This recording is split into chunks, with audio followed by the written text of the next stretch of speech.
Run! Run! Run! Ladies and gentlemen, welcome to Korea. Hey everyone. I'm sure many of you have planned the perfect itinerary for your trip to Korea. 10 a.m. at Gyeongbokgung Palace, 11:30 a.m. in Bukchon Hanok Village, and lunch at 1 p.m.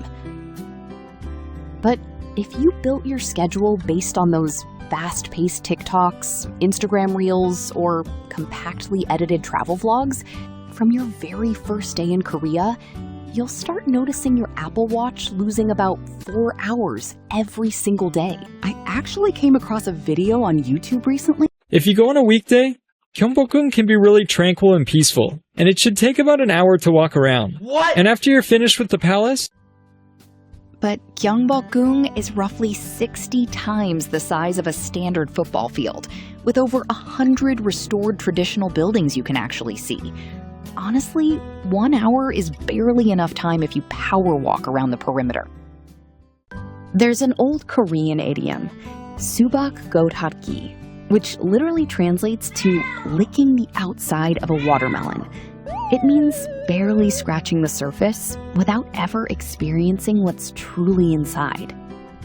I made this video with the intention of letting you experience your trip to Korea more deeply, which maybe could be a rare opportunity. Ladies and gentlemen, welcome to Korea. 대한민국 아는 만큼 보여.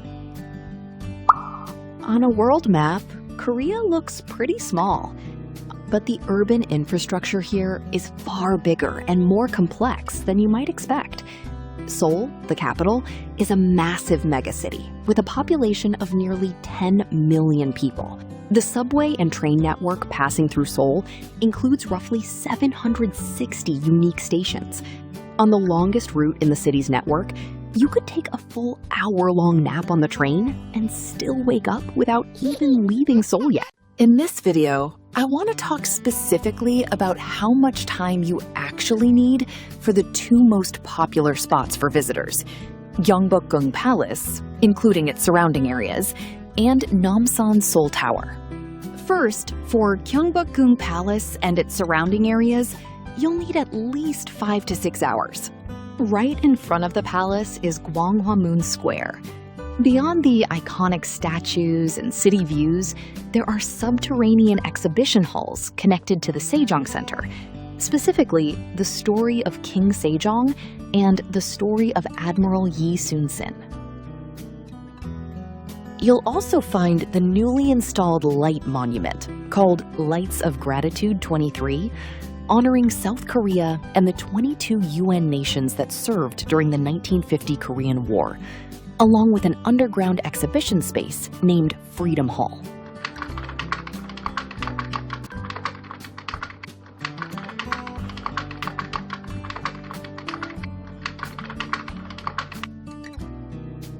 On the east side of the palace grounds, you have the National Folk Museum, complete with a recreated 1970s and 80s retro street, and on the west side, there's the National Palace Museum of Korea. If you add renting a hanbok, traditional Korean clothes, watching the Royal Guard changing ceremony, taking a free guided tour available in multiple languages to really understand the history, and snapping photos along the way, 5 to 6 hours will fly by before you know it. Second on the list is Namsan Seoul Tower.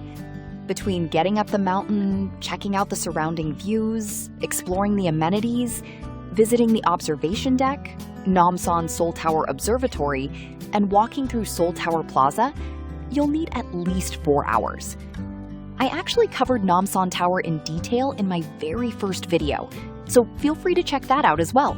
Other famous places you probably know, such as Myeongdong, Gwangjang Market, Seongsu-dong, Hongdae, or the Starfield Library in the COEX Mall, are mainly for shopping, dining, and sightseeing. So I recommend organizing your time according to your own pace and personal preferences. Here's a pro tip for this video. Once you set your itinerary, be extremely smart about saving your transit time between destinations. If you see locals start running in the subway station, run with them. Korean subways run on razor-sharp schedules, and making a transfer here is practically an activity in itself. Just by saving time on transit and transfers, you'll be able to stick to a much more efficient schedule. Plan your itinerary efficiently so you can experience Gyeongbokgung Palace at night, where BTS performed Idol on The Tonight Show starring Jimmy Fallon, or enjoy a scenic walk along the Namsan Park City Wall, famously featured in the Kdrama Itaewon class. I hope this information is helpful for many of you planning a trip to Korea. Ladies and gentlemen, welcome to Korea. 감사합니다.